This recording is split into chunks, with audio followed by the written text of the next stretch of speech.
The silence movie की शुरुआत में हमें दो लोगों को दिखाया जाता है जो कि एक गुफा को तोड़ रहे होते हैं, लेकिन तभी उन पर गुफा में से कई सारे क्रिएचर्स अटैक कर देते हैं जिससे उन सभी की मौत हो जाती है। इसके बाद सीन शिफ्ट होता है और हमें एक लड़की एली को दिखाया जाता है। एली सुन नहीं सकती और इसी वजह से उसके कॉलेज के बच्चे उसका मजाक भी उड़ाते हैं। इसके बाद हमें एली के फादर को दिखाया जाता है जिनका नाम एंड्रू है। वो एली को लेकर हमेशा बहुत चिंता में रहते हैं। इसी के साथ एली के फैमिली में उसकी मॉम केली और उसका छोटा भाई जूड भी होता है। ये सभी अपनी ग्रैंड मदर के साथ रहते हैं। एली का एक बॉयफ्रेंड भी होता है जिसका नाम रॉब है और वो एली का बहुत ख्याल रखता है। कॉलेज खत्म होने के बाद एली जब घर आती है तो वो देखती है कि उसका डॉग किसी चीज को देखकर भौंक रहा है, लेकिन वो कुछ भी नहीं समझ पाती है। रात के समय जब वो सोने जा रही होती है तब वो कई सारे हेलीकॉप्टर्स को अपने घर के ऊपर से उड़ते हुए देखती है, लेकिन वो उस पर ध्यान नहीं देती और सोने चली जाती है। पर कुछ ही समय बाद एली को जगा दिया जाता है और वो देखती है कि सभी लोग न्यूज देख रहे होते हैं जिसमें उन्हें बताया जा रहा होता है कि एक गुफा के खोदने से बहुत से भयानक क्रिएचर्स बाहर आए हैं जो कि इन्हीं के स्टेट में हैं। तभी यहाँ पर एंड्रू का दोस्त ग्लेन भी आ जाता है क्योंकि वो इन्हीं के पड़ोस में रहता है। इन्हें न्यूज पर वो वीडियो भी दिखाई जाती है जिसमें क्रिएचर सभी लोगों को बहुत बुरी तरह से मार रहा होता है। इसी के साथ ये यहाँ पर एक लेडी का वीडियो भी देखते हैं जिसमें उसने अपने बच्चे के मुंह पर टेप लगा दिया था और उसके हाथ में एक पोस्टर होता है जिस पर लिखा था डोंट मेक नॉइज। इसके बाद एंड्रू सभी के फोन साइलेंट कर देता है, यानी कि आवाज से ही वो क्रिएचर्स इन्हें पहचान पाते हैं। ये सभी बहुत घबरा जाते हैं, इन्हें कुछ भी समझ नहीं आ रहा होता। लेकिन तभी एली कहती है कि इन हालात में स्टेट में रहना ठीक नहीं होगा।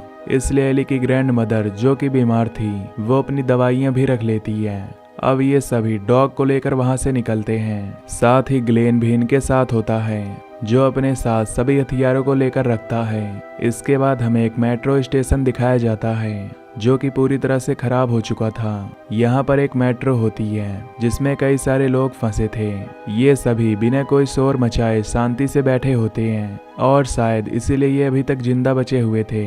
लेकिन वहाँ एक लेडी के साथ छोटा बच्चा था जो कि रोना बंद ही नहीं कर रहा था। इसलिए सबकी सुरक्षा के लिए उस लेडी को मेट्रो से बाहर निकाल दिया जाता है। कुछ दूर जाने पर बच्चे की आवाज सुनकर कई सारे क्रिएचर्स उस पर हमला कर देते हैं और मार देते हैं। अब हम एली को देखते हैं जो कि अपने बॉयफ्रेंड रॉब से बात कर रही थी। रॉब उससे बताता है कि उसकी फैमिली घर छोड़कर कहीं नहीं जाना चाहती, इसलिए वो घर पर ही है। कुछ दूर जाने पर एंड्रू गाड़ी रोक देता है और सभी को रेस्ट करने के लिए कहता है। एली अपने डॉग को बाहर ले जाती है। इधर एंड्रू अपने बेटे जूड के डर को भगाने के लिए वो अपनी जिंदगी की कहानी बताता है कि कैसे वो ग्लेन से मिला और वो दोस्त बन गए। पर तभी इन्हें अपने डॉगी की आवाज सुनाई देती है। ये सभी जाकर देखते हैं तो एक आदमी इनके डॉग पर गन ताने हुए था। तब वो एंड्रू से गाड़ी की चाबी मांगता है, लेकिन तभी ग्लेन आकर उस आदमी के पैर पर शूट कर देता है, जिसके बाद ये सभी उस आदमी को छोड़कर वहां से निकलते हैं। अब सफर करते हुए इन्हें सुबह हो जाती है। इधर एली उन क्रिएचर्स के बारे में जानकारी इकट्ठा करने में लगी थी, लेकिन उसे कुछ भी खास नहीं पता चलता। कुछ दूर जाने पर इन्हें गाड़ी रोकनी पड़ती है क्योंकि हर तरफ ट्रैफिक था, जिस पर ग्लेन सभी को जंगल के रास्ते से चलने को कहता है। हालांकि इन्हें गवर्नमेंट की तरफ से वार्निंग दी गई थी, लेकिन ये फिर भी जंगल की तरफ से निकल लेते हैं। पर आगे कुछ दूर जाने पर ग्लेन की गाड़ी एक पत्थर से टकरा जाती है और नीचे खाई में गिर जाती है।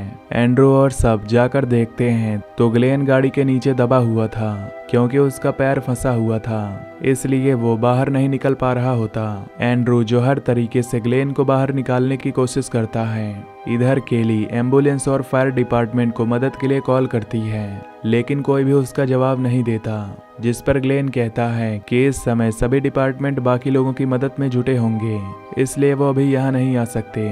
ग्लेन एंड्रू से कहता है कि खतरा बढ़ता ही जा रहा है, इसलिए तुम अपने परिवार को लेकर यहाँ से निकल जाओ। लेकिन एंड्रू ग्लेन को यहाँ अकेला छोड़कर नहीं जाना चाहता। इस पर ग्लेन एंड्रू से अपनी गन मांगकर कहता है कि अगर वो यहाँ से नहीं गया तो वो उसे शूट कर देगा, जिस पर मजबूर होकर एंड्रू को ग्लेन की बात माननी पड़ती है। लेकिन वो कहता है कि अगर उसे कटर मिल गया तो वो वापस से ग्लेन को बचाने आएगा। इसके बाद एंड्रू यहाँ से निकलने के लिए अपने परिवार के साथ गाड़ी में बैठ जाता है, लेकिन तभी इनका डॉग जोर जोर से आवाजें करने लगता है, जिस पर एली समझ गई थी कि क्रिएचर्स यहाँ पर आ गए, इसलिए वो विंडो को बंद करने के लिए कहती है और तभी कई सारे क्रिएचर्स आकर इनके गाड़ी पर हमला कर देते हैं। ये सभी बहुत ही बुरी तरह से डर जाते हैं, लेकिन इनके चीखने की आवाज ग्लेन सुन लेता है। सभी लोगों को बचाने के लिए ग्लेन कई बार फायरिंग करता है ताकि गन की आवाज सुनकर क्रिएचर्स उसकी तरफ आ जाएं। कुछ ही देर में गन की आवाज की वजह से सभी क्रिएचर्स ग्लेन की तरफ आ जाते हैं। ग्लेन क्रिएचर्स को मारने की बहुत कोशिश करता है, लेकिन कई सारे क्रिएचर्स होने की वजह से ग्लेन को हार माननी पड़ती है, जिसकी वजह से वो अपनी जान गंवा देता है। काफी समय बीत गया था, लेकिन अभी भी एंड्रू का डॉग आवाज करना बंद नहीं करता, जिसकी वजह से सभी की सेफ्टी के लिए एंड्रू उसे गाड़ी से बाहर निकाल देता है। डॉग के जाने से सभी लोग बहुत दुखी हो जाते हैं। अब काफी समय बीत गया होता है और अब क्रिएचर्स की आवाजें भी आना बंद हो गई थी, इसलिए एंड्रू ये डिसाइड करता है कि वो गाड़ी से बाहर जाकर हालातों का पता लगाएगा। वो बिना आवाज किए गाड़ी से बाहर निकल जाता है, लेकिन कुछ ही दूर जाने पर एली की ग्रैंड मदर को खांसी आने लगती है, जिसकी आवाज सुनकर एक क्रिएचर गाड़ी पर अटैक करने लगता है। यहाँ हम क्रिएचर को देखते हैं जिसके पास आंखें नहीं होती हैं, यानी क्रिएचर्स केवल आवाजों की वजह से अटैक करते हैं। अब उस क्रिएचर का ध्यान भटकाने के लिए एंड्रू एक लोहे के टुकड़े को आगे फेंक देता है, जिसकी आवाज सुनकर वो क्रिएचर लोहे पर अटैक करता है और उसके बाद वो यहाँ से चला जाता है। इसके बाद एंड्रू गाड़ी में वापस आकर सभी को बताता है कि क्रिएचर्स देख नहीं सकते, केवल सुन सकते हैं, इसलिए अब हम सभी को साइन लैंग्वेज में बात करनी होगी।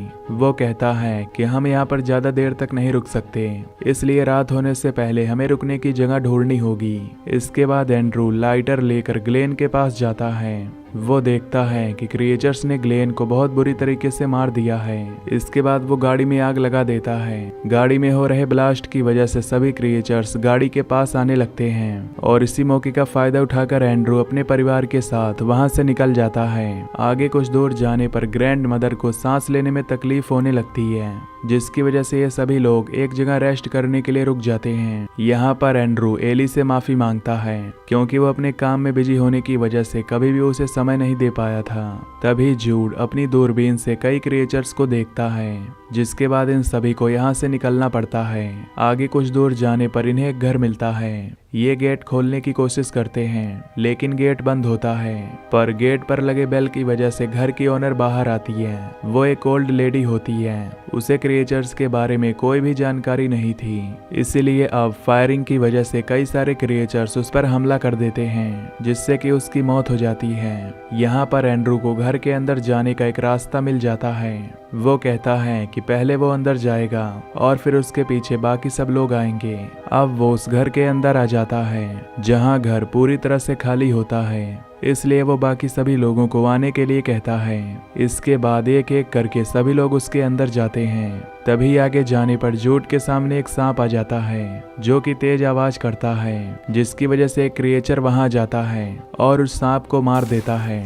इधर कई सारे क्रिएचर्स केली के पैर पर अटैक कर देते हैं। क्रिएचर्स का ध्यान भटकाने के लिए एंड्रू वुड कटर मशीन चालू कर देता है, जिसकी वजह से सारे क्रिएचर्स मशीन में चले जाते हैं। इसके बाद सभी लोग घर के अंदर आ जाते हैं। केली के पैर को क्रिएचर्स ने बहुत बुरी तरीके से जख्मी कर दिया था, जिसके बाद उसके पैर में दवाई लगाई जाती है। अब काफी रात हो गई थी और एली रॉब से कॉल पर बात करती है। रॉब उसे बताता है कि आग लगने की वजह से उसके पेरेंट्स मारे गए हैं और अब वो यहाँ से निकलना चाहता है। एली रॉब को एड्रेस बता पाती उससे पहले कॉल कट जाता है, जिससे एली को बहुत दुख होता है। अब हमें अगले दिन का सीन दिखाया जाता है। इनके घर के आसपास अभी भी कई सारे क्रिएचर्स घूम रहे थे। इधर केली के पैर का इन्फेक्शन बढ़ता ही जा रहा था। ग्रैंड मदर, जो कि पहले एक नर्स हुआ करती थी, वो कहती हैं कि अगर समय पर केली को दवाई नहीं दी गई तो वो ज्यादा समय तक जिंदा नहीं रह पाएगी। इसके बाद एंड्रू और एली डिसाइड करते हैं कि वो जाकर मेडिसिन लाएंगे। ये अपने साथ कई हथियार भी रख लेते हैं। इसके बाद ये बहुत ही आराम से घर से बाहर निकलते हैं। आगे जाने पर इन्हें एक कपल मिलता है जिसे क्रिएचर्स ने मार दिया था। इसके बाद ये दवाई लेने के लिए मेडिकल की तरफ जाने लगते हैं जो कि अंदर सिटी में था, लेकिन इन्हें वहां जाता हुआ एक आदमी देख रहा था जिसका नाम रेवरेंड होता है। कुछ ही दूर जाने पर एंड्रू और एली को वो मेडिकल मिल जाती है। अंदर जाने पर इन्हें कई सारे लोगों की लाशें मिलती हैं जिन्हें क्रिएचर्स ने बहुत ही बुरी तरीके से मारा होता है। एंड्रू जब दवाइयों को ढूंढने में बिजी होता है तभी एली वहां पर पड़े कई सारे क्रिएचर्स के अंडे देखती है जिसे देखकर वो घबरा जाती है। एली की हलचल की आवाज से यहाँ पर कई सारे क्रिएचर्स आ गए थे। अब इन्हें बिना शोर किए वहां से बाहर निकलना होगा, जिस पर एली एंड्रू को इशारा करती है कि फायर पैडल पर आग लगाकर अलार्म की आवाज से ये क्रिएचर्स का ध्यान भटका सकते हैं। इसके बाद एंड्रू आग की मदद से फायर बेल को एक्टिव कर देता है। अलार्म की आवाज से सारे क्रिएचर्स दूसरी तरफ जाने लगते हैं और इसी मौके का फायदा उठाकर ये वहां से बाहर निकल जाते हैं। बाहर आने पर इनके सामने रेवरेंड आ जाता है। ये वही आदमी होता है जो इन पर पहले से नजर रख रहा था। रेवरेंड इनसे बात करने की कोशिश करता है और इन्हें अपने साथ आने को कहता है, पर एंड्रू उसे मना करके वहां से चला जाता है। यहाँ पर हम रेवरेंड को देखते हैं जिसकी जीभ कटी हुई थी। इसके बाद एंड्रू और एली घर पहुंच जाती हैं। घर पहुंचकर एली बताती है कि उसने पता लगाया है कि द ग्रे नाम की एक जगह है जो कि पूरी तरह बर्फ से ढकी हुई है, जहां पर कई लोग हैं और वो पूरी तरह से सुरक्षित है क्योंकि ठंडी जगह पर क्रिएचर्स अटैक नहीं करते हैं। लेकिन कुछ ही देर बाद यहाँ पर रेवरेंड आ जाता है और उसके साथ इस बार उसके कई सारे साथी भी थे। वो उससे बात करता है कि तुम सभी हमारे ग्रुप में शामिल हो जाओ, जिस पर वापस से एंड्रू उसे मना कर देता है। पर इस पर रेवरेंड एली के बारे में गलत भाषा का इस्तेमाल करता है जिस पर उसे बहुत गुस्सा आता है और वो उस पर गन पॉइंट कर देता है, लेकिन वो गन को नहीं चला सकता क्योंकि इसकी आवाज से क्रिएचर्स आ सकते थे। इसके बाद रेवरेंड अपने साथियों के साथ वहां से चला जाता है। अब रात हो चुकी थी और तभी एली को रॉब का मैसेज आता है। वो बताता है कि वो अब एक सुरक्षित जगह पर है। एली उससे एड्रेस पूछती तभी नेटवर्क चला जाता है। अब काफी रात हो चुकी थी इसलिए सभी लोग सोने जाते हैं, लेकिन तभी एंड्रू को कुछ आवाज सुनाई देती है। सब लोग जाकर देखते हैं तो दरवाजे पर एक छोटी बच्ची होती है। ये उसे घर के अंदर बुला लेते हैं। जब ये उस बच्ची का मुंह देखते हैं तो उसकी जीभ कटी हुई थी। इससे समझ जाते हैं कि उस बच्ची को रेवरेंड ने भेजा है। उस बच्ची के शरीर पर अलार्म बेल लगे होते हैं जो कि बजने शुरू हो जाते हैं। साथ ही घर के सारे फोन भी बजने लगते हैं। फोन की आवाज से सारे क्रिएचर्स घर पर अटैक कर देते हैं। ये किसी भी तरीके से सारे फोन को पानी में डालकर बंद कर देते हैं, लेकिन अभी भी एक फोन रूम में बज रहा होता है। एली जैसे ही रूम में फोन लेने के लिए जाती है तब उसे रेवरेंड के साथ ही आकर किडनैप कर लेते हैं। एली की मॉम उसे छुड़ाने की कोशिश करती है लेकिन वो घायल हो जाती है, जिसकी वजह से एली की ग्रैंड मदर उसे छुड़ाने के लिए जाती है। वो एली को छुड़ा लेती है और उसे वहां से भागने के लिए कहती है, लेकिन रेवरेंड के साथ ही उसका पीछा करते हैं। एली को बचाने के लिए उसकी ग्रैंड मदर तेज से आवाज करती है जिससे कि सारे क्रिएचर उस पर और रेवरेंड के साथियों पर अटैक कर देते हैं, जिससे एली की ग्रैंड मदर की मौत हो जाती है। लेकिन तभी एली को रेवरेंड और उसके साथी आकर पकड़ लेते हैं। वो उसे बाहर ले जा पाते उससे पहले ही केली और एंड्रू एली को छुड़ाने के लिए आ जाते हैं। इनके बीच बहुत देर तक लड़ाई होती है जिसमें कि रेवरेंड और उसके सभी साथी मारे जाते हैं। यहाँ पर हम उस छोटी बच्ची को भी देखते हैं जो कि अपनी मदर के साथ चली जाती है। उसकी मदर को रेवरेंड के साथ मजबूरी में काम करना पड़ रहा था। अब काफी समय बीत जाता है और हम एली को देखते हैं जो कि अपने परिवार के साथ उस जगह पर आ गई थी जिसके बारे में उसे रॉब ने बताया होता है। अब वो रॉब के साथ क्रिएचर्स को मारती है और इसी के साथ ये मूवी यहीं पर खत्म हो जाती है। तो दोस्तों, अगर आपको ये एक्सप्लेनेशन पसंद आई हो तो वीडियो को लाइक और चैनल को सब्सक्राइब कर देना। Till then take care, love you, bye bye.